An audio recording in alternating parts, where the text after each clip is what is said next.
I'm old enough to remember when having the highest payroll in baseball meant you were a contender, not selling off at the trade deadline. You are Locked On MLB, your daily MLB podcast, part of the Locked On Podcast Network, your team every day.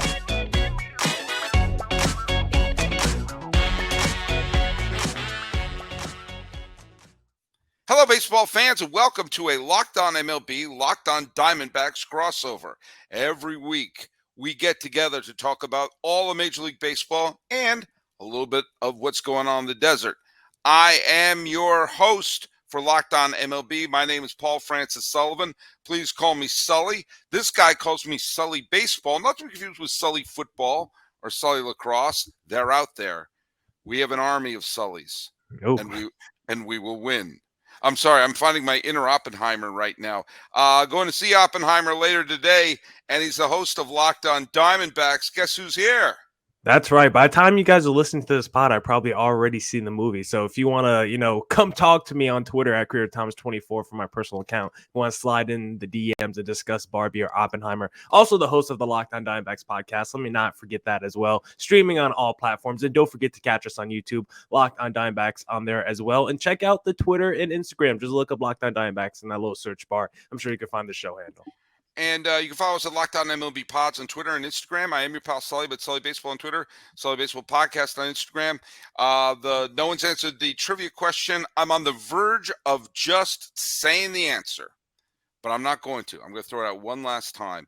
And the question was, what was the only time a postseason series ended with an RBI single by the visiting team? The last play of the series was an RBI single from the visiting team.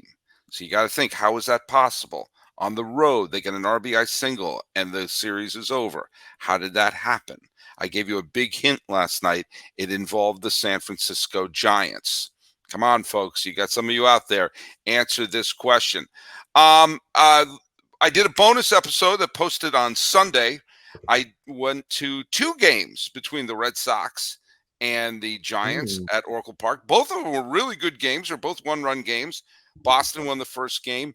Boston had a great rally in the ninth inning on a two-run single by Justin Turner, who, by the way, is vilified at Oracle Park. He went up there. Every time he came up to bat, just cascades of boos on Justin Turner. Why? Because he's a former Dodger. Doesn't matter if he's wearing a Red Sox uniform. He's a Dodger. In fact, 3/4 of the Red Sox are former Dodgers, it seems like. They took great pleasure out of Kenley Jansen being the one who served up the walk-off home run to J.D. Davis, which was appropriately a Carlton Fisk-type home run right off the foul pole. And by the way, when the Dodgers come to town, well, there are plenty of Red Sox to see on that squad, including J.D. Martinez, including Mookie Betts. And, hey, Joe Kelly is back. He went in the Chicago White Sox fire sale, and that was a lot of fun. I gotta say, the interesting thing about the game is at one point there was a little buzz going around, which was Max Scherzer got traded. And that was people. Scherzer got traded, and he got traded. But then the relief was not to the Dodgers, not back to the Dodgers, not to the back Dodgers. But he went to the Texas Rangers, where his manager will be Bruce Bochy. And so in a way, the Rangers were saying, we got one ace from the 2022 Mets and DeGrom. That didn't work out. Give us the other one in Max Scherzer. Give us your aces. So I said some of my thoughts in yesterday's podcast, in the bonus podcast. Millard, what did you think about this move? The Mets, waving the white flag and making a big deal and paying a big chunk of Scherzer's contract as well. Yeah, I don't mind the little Mets fire sale and just kind of unloading some of these contracts that haven't worked out, because they are paying Max Scherzer a lot of money and they're still going to pay him a lot of money even though they traded him away. But this is a Mets team that we've seen with their ownership and front office, like they're not afraid to go out there and spend money in the offseason. So this feels like kind of reminiscent of like the 2012 Boston Red Sox when they unloaded all those fat contracts at the deadline, then made some moves in the offseason. Then they were right back in it and actually went from last place to World Series champion in just one season. So I feel like the Mets could just go back in there this free agency. We know a guy like Ohtani is going to hit the market. Like it would not surprise us at all if the Mets unload all these contracts just to clear the cap space and clear the books to go land a big fish like Ohtani. So I'm not mad at them at all. And they did get back some interesting pieces. Like they got back Ronald Acuna's younger brother. Like that's just fun on the surface level. Am I right? Oh, I talked about it yesterday. There's a possibility that if Acuna has even half the talent of his brother, his name is Luis Angel Acuna, if he is even remotely as talented as his brother, you could have an Acuna with the Braves and an Acuna with the Mets right then and there. That is a smart move for the Mets, and he is apparently a very highly rated prospect and should fit right in. I thought, and I mentioned this in yesterday's show, so if you heard the show that I recorded while walking around Oracle Park amongst the seagulls, forgive me if I'm repeating myself. I think this is smart. You don't, the sunk cost fallacy. Well, we spent so much money on this team, we have to contend. You're not contending. So live in reality. And if jettisoning Scherzer to help the Rangers now gives you a player like Acuna for the future, I mean, it's funny. I talked to a person who I talk to frequently about the Mets, and it's actually his birthday today. My cousin Dave Sullivan, who I lived with for a period of time after I graduated from college, and he's basically a sibling. He is a rabid Mets fan. We text Mets all the time. And he says he has no problem with what this management is doing. Saying, look, it didn't work. Okay, fine. He said, at least it's a management that tried and is smart enough to say, okay, it didn't work. And so the problem is, instead of saying we have to contend, the problem isn't solved by throwing more money at it or trading away more youth, but say, okay, well then let's get some younger players and we'll be ready and we'll go get them next year. And I think Met fans as a whole are easier to deal with this ownership than the previous one. Remember I said that the main thing of a team owes its fan base is a pennant contender. If they don't give them a pennant contender, they have to at least assure the fans, we've got a plan. We've got a plan. And if this plan includes bringing in an Acuna to the mix, then I think this is a smart move. And it's not like they're trading off their core pieces of the Pete Alonsos and Francisco Lindors. These are going to be their rental options. They're pending free agents. So it's like you could trade these guys off like a David Robertson, get back a couple of prospects. And guess what? If you want to get really crazy and you're like, you know what? David Robertson was one of the only good pieces from this season. You could go re-sign him in the offseason and then bring him back and do what the Yankees did with Aroldis Chapman a few years ago. So it's not like you can't even bring these guys back. And it's like, yeah, some of these players are good, but you have seen a whole season where even with these quality players, you did not produce the results you wanted to. So it's like, might as well recoup some assets, keep the Pete Alonsos, the Francisco Lindors, and just retool and rebuild around those guys once you hit the free agency market this offseason, and then you could do a whole bunch of trades or whatever you want. By the way, Millard, good. I mean, I had not made the connection with the Red Sox trade from 2012, but you're 100% right. I remember when that trade happened, some people were giving me guff, saying, oh, man, the Dodgers just fleeced the Red Sox. And I said, what are you talking about? The Red Sox basically traded Adrian Gonzalez for financial flexibility. They traded away Gonzalez, Josh Beckett, Carl Crawford. Now, Beckett, of course, led the Red Sox to a World Series title, but at that point, he was cooked, and he was part of the whole chicken fiasco. Carl Crawford was an absolute bust, and the stink that was hanging over the Red Sox from the finale of the 2011 season and the absolute train wreck. It was like the opening of The Fugitive, the train wreck that was the 2012 Red Sox. That's a movie reference from 1993, and it's a good movie. The Bobby Valentine year was such a disaster that basically said, all right, we're just gonna wipe the slate clean. And the funny thing is, they got a bunch of players back from Los Angeles, and from memory, I don't think any of the players they No. got from Los Angeles were on the team that won the World Series the very next year. But what it did was it gave them a bit of flexibility to bring in smarter free agents, like, the Johnny Gomes, Mike Napoli, Koji Uehara, Shane Victorino, Stephen Drew, all David Ross was still, but they brought in a whole bunch of players who helped them win that year, and maybe that's what the Mets are doing. And sometimes making a move like that is the smart thing to do. Yeah, there's nothing wrong with accepting your losses and just moving forward with knowing, you know what, it didn't work out this time, and maybe next time we could do better. And now you can learn from your mistakes. If you're the Mets, if you're the New York Mets front office, and you could go out and build a better product for next season. Well, the Mets were a team that had big ambitions for this year, and it didn't work out, and they're smart enough to cut bait. But what about the teams that are on the fringe? What about the teams that might be a contender, might not be? Should they make a big move? Should they hold pat? When we come back, we're going to talk about some of them, including one. I'm not going to mention which one, but they play in Arizona.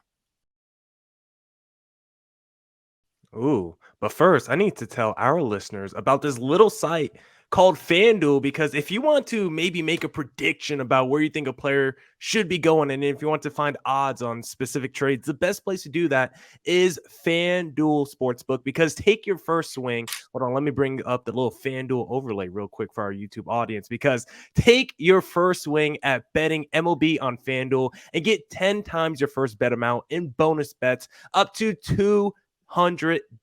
That's right. Just bet $20 and you'll land $200 in bonus bets back, win or lose. That's $200 you can spend betting everything from money line to the over under to who you think is going to hit the first home run, all on an app that's safe, secure, and super easy to use. Plus, when you win, you can get paid instantly. I love going on FanDuel. I love doing a little same game parlay for my D-backs, especially when they're rolling. Take D-backs money line, take a little Corbin Carroll extra base hit, you take a little Lourdes Gurriel RBI, and all of a sudden you got some money in your wallet and you feel good. And there's no better place to bet on MLB than FanDuel, America's #1 sportsbook. So sign up today and visit FanDuel.com/lockedon to get up to $200 back in bonus bets. That's FanDuel.com/lockedon.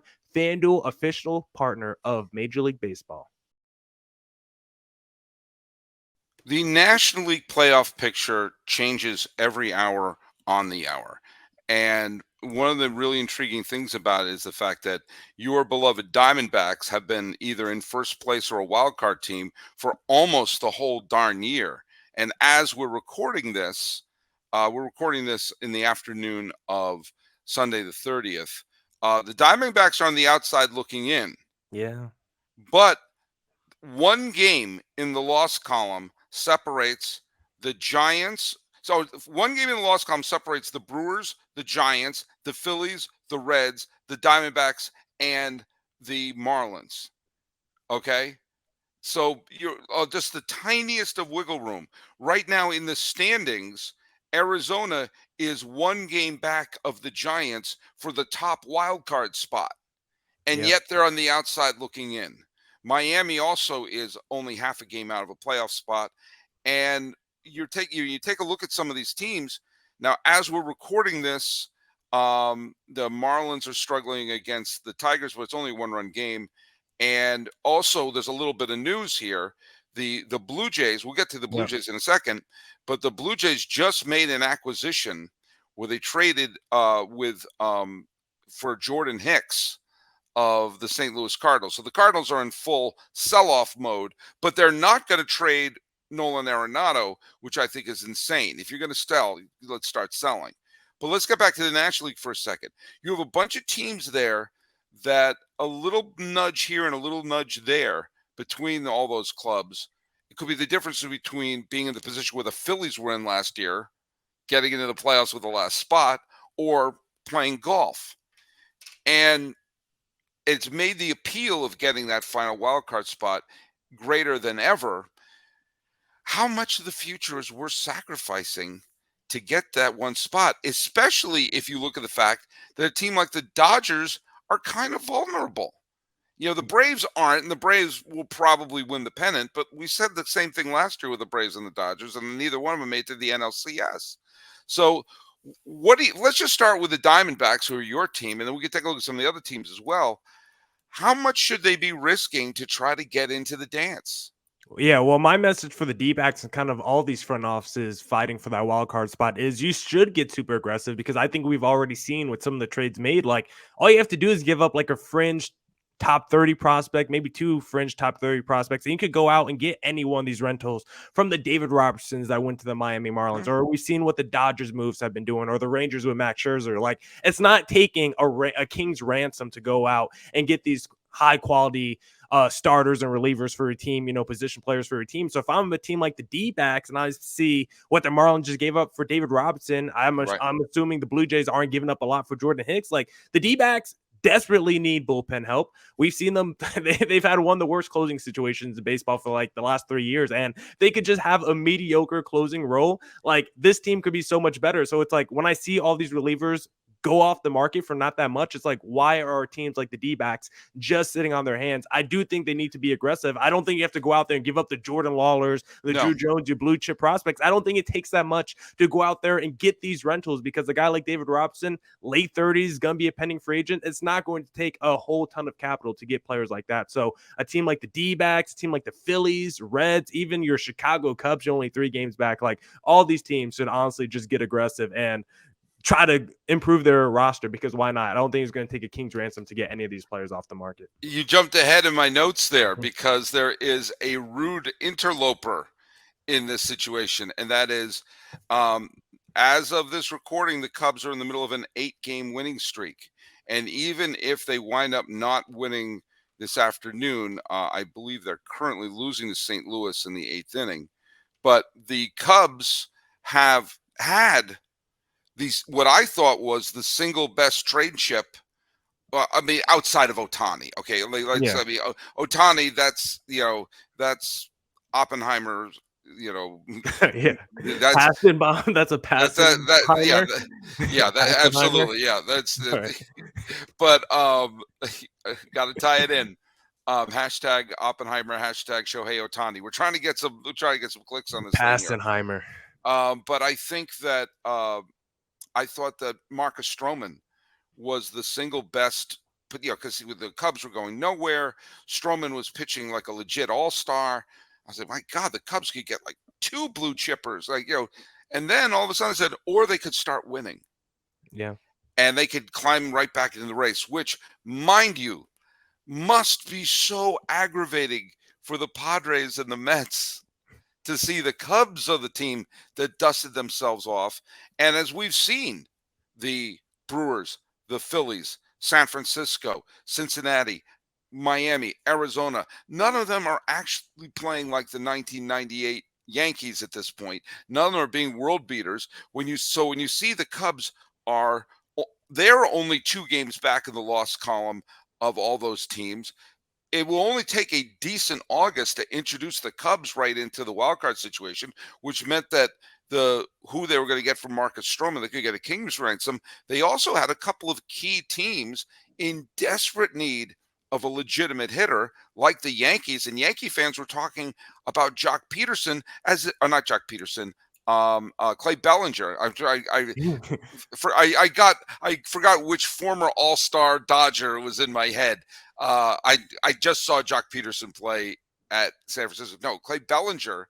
Like, they were printing out Bellinger jerseys, and I think they were already ready to make the Yes Network Yankeeography on Clay Bellinger. Is Clay Bellinger the greatest Yankee since Yogi Berra? All the stuff that they were asking the questions about. And the Cubs are like, why are we going to trade these guys if we could actually make it into the postseason? And this run also may have saved David Ross's job as the manager of the Cubs. I say that knowing full well that the Cardinals went on a massive winning streak in September of 2021, made the wild card game over a bunch of people, and they promptly fired the manager right after the wild card game. I digress. But the Cubs are going to make this really interesting and force the Diamondbacks, the Giants, Miami, Philadelphia, all the Cincinnati, all the teams that are on the cusp to try to make a big deal. Yeah, because the Cubs had so many players that you want to pick off with the Codys and the Stromans of the world. And now it's like maybe the Cubs should just get in the dance and go out there and acquire some players and build up that roster a little bit. Because I still don't love that team on paper, but when they're out there winning 8 straight games and dusting themselves off compared to a team like the San Diego Padres, it's pretty crazy. But real quick, Sully baseball, I got a little breaking news for you, a little passing bomb if you want to hear it. Texas Rangers acquiring Jordan Montgomery from the St. Louis Cardinals. So they continue to the Rangers are going all in. Yeah. They're going all in. Oh my God. Hey, good for the Rangers. They've never won the World Series. They were one Nelson Cruz leap away from doing it 12 years ago. They know that if they're making moves to win for right now.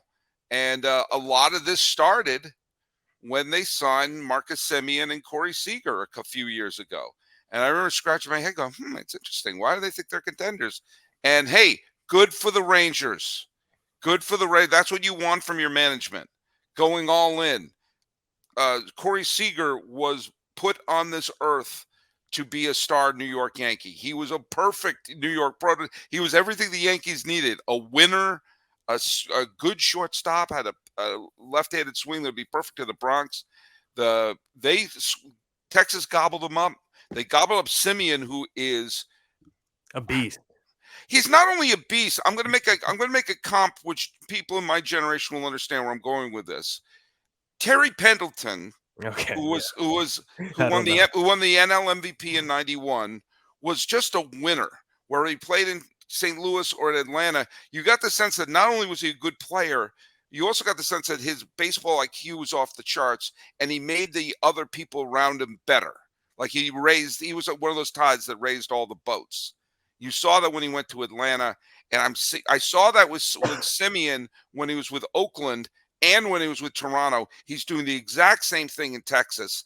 So it's not just that he's a good player, but he seems to be that type of player who I think he's going to make an amazing manager. I think he's going to make someday Marcus Semien will be a manager of a team.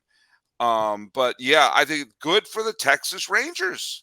Yeah, and also just another trade where you see a player going to the American League with the Rangers the last 24 hours with the Scherzer, and now we got the Jordan Montgomery, Kendall Graveman going to the Astros, Jordan Hicks to the Blue Jays. We're talking about this NL wildcard race, but it's like outside the Marlins with David Robertson, the Dodgers, I mean, they're making moves, but they're acquiring really a bunch of players that I don't know how coveted they are when you look at the Kikes and the Ahmed Rosarios and Lance Lynn's. Like, yeah, they were suitors, but those are guys that are struggling that, Dodgers fans are just saying, hey, once they don that Dodgers blue, all of a sudden they're going to be a whole different player. Maybe that's going to be true. But when I hear Dodgers fans tell me the best asset that Lance Lynn has going for him is that he pitches more innings than Jacob deGrom. He's able to make it through 5 innings.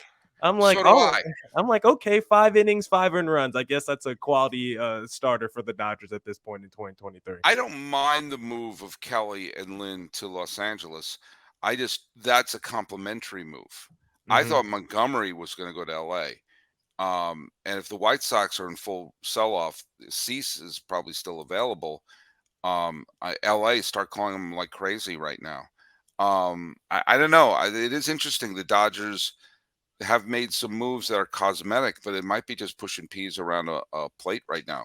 By the way, I talked about the frustration some of those teams in the NL wild card must have with the Cubs moving up.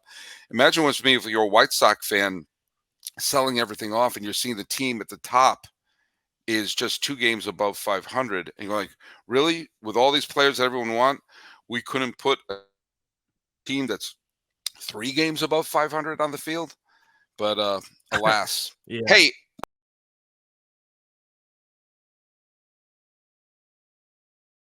the biggest news, I guess, for the last segment here, we talked about this before. The more I mention Shohei Ohtani, the more clicks we get. Yeah. So Shohei Ohtani. Ohtani resigned, or not didn't resign. There's breaking news. He's not going to be traded. Obviously, his first game, he had threw the one hitter and hit 2 home runs the next day. So it was Mardi Gras in Anaheim. They wound up dropping the next 2 games, including a game where Ohtani provided all the offense. They won today. They weren't swept in Toronto. They won in extra innings today. Renfroe got a go-ahead knock in the 10th inning. I think every Angel fan in the world thought that game, once the Blue Jays tied it and it went, they had the winning runs at the plate in the 9th inning, every Angel fan must be thinking, oh, God, it's happening again. I mean, today, Ohtani got on base 3 times. He scored a run. But, for everybody else, not a lot of run production here. And, I know Trout is supposedly on his way back. But what do you think? I mean, there's no way he's going to resign with his team. I don't know. I love this zag by the Los Angeles Angels to go out there and acquire Lucas Giolito, because guess what? Everyone's saying, you know what? When Ohtani leaves in free agency, this is going to be an all-time disaster by the Angels to not recoup something by him at the deadline. And that might be true. But you know how you guarantee Ohtani not resigning? By trading him at the deadline. Why not go out there? Yeah, you're 4 games back of the wild card. But guess what? We just saw the Chicago Cubs pick themselves up and dust themselves off, right? You got Mike Trout back on the way. Maybe the Angels could get a little hot here in the second half, 50 games left, maybe get hot, sneak into the wild card, and maybe don't make it to the World Series. But let's say you make it to the ALCS or something and you lose in 6 games. Ohtani sounds like he might have interest in re-signing. I don't think it's out of the question, because we do see another generational talent in Mike Trout. He knew the situation he was in with the Angels. He decided to resign with the Angels, because I think when it comes to baseball, I think we have this fallacy that all big-time star players want to go to these coastal big market teams. And I don't think that's true in Major League Baseball. NBA, I might agree, but I think in baseball, players prefer where they're drafted. They prefer staying with their team if they're provided requisite money. I think most baseball players will sign anywhere if they're given the bag. So if the Angels at the end of the season pony up the 10 years, 500, 600 million for Ohtani, back up the Brinks trucks, and they're showing this full commitment to trying to build a contender around him, I wouldn't be surprised at all. And then you go into the offseason and you're like, you know what, Ohtani, we'll even let you pick your manager for next season. I'm not surprised. I wouldn't be surprised at all if Ohtani re-signs with the Angels at the end of the season. I think that's a dark horse contender that people are really sleeping on right now. Well, I don't necessarily think he's going to go to New York. He had a chance to go to New York before when he was a free agent and signed with the Angels. I've been saying for weeks, Angels, ask him what the number is and just give it to him. Yeah. I mean, it's just money at this point. By the way, I want to just say one last thing here. There was a tweet from MLB Communications, MLB_PR. We sometimes get on the front offices and the commissioner's offices and everything like that.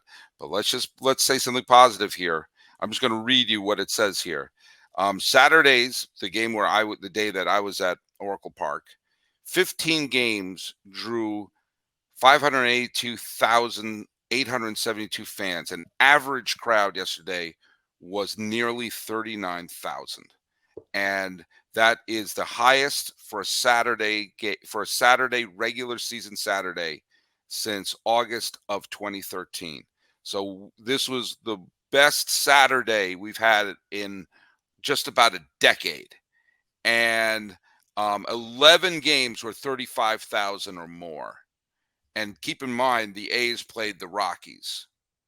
And the Marlins had their best home crowd since 2017 opening day. The Orioles had their second complete sellout of the season.